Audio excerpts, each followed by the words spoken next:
నాకైతే సీడ్స్ వేసి, మళ్ళీ సీడ్స్ కలెక్ట్ చేసి, ఒక సైకిల్ కంప్లీట్ చేయడం చాలా సరదా. చాలా ఇష్టం. ఒక ఛాలెంజ్‌గా తీసుకుంటాను. సో, అందుకని చూడండి, ఇది రెడ్ కలర్ తోటకూర. ఇందులో ఎన్ని మొక్కలున్నాయో చెప్పగలరా? నేను చెప్పనా? ఒకే ఒక్క మొక్క. సో, అంటే ఒక విత్తనం నుంచి వచ్చిన మొక్క.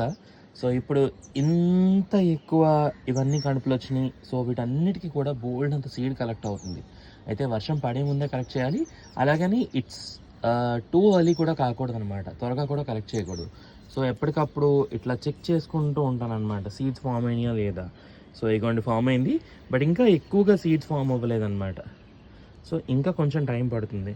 అలాగని పూర్తిగా వదిలేసామనుకోండి, వర్షానికి మొత్తం కిందకి రాలిపోతాయి. సో, ఇక్కడ ఇదొకటి కదా! ఇంకొకటి కూడా చూపిస్తాను చూడండి. ఇదిగో నెమలి తోటకూర.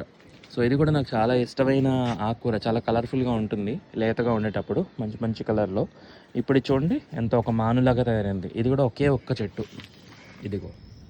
సో, ఇది ఇప్పుడు ఇంత లావయ్యి 6 అడుగులు, 7 అడుగులు ఎత్తయ్యి చక్కగా దీనికి ఇప్పుడు సీడ్స్ అనేవి ఫార్మ్ అవుతున్నాయి. సో, ఇవి కలెక్ట్ చేసుకోవాలన్నమాట. అది.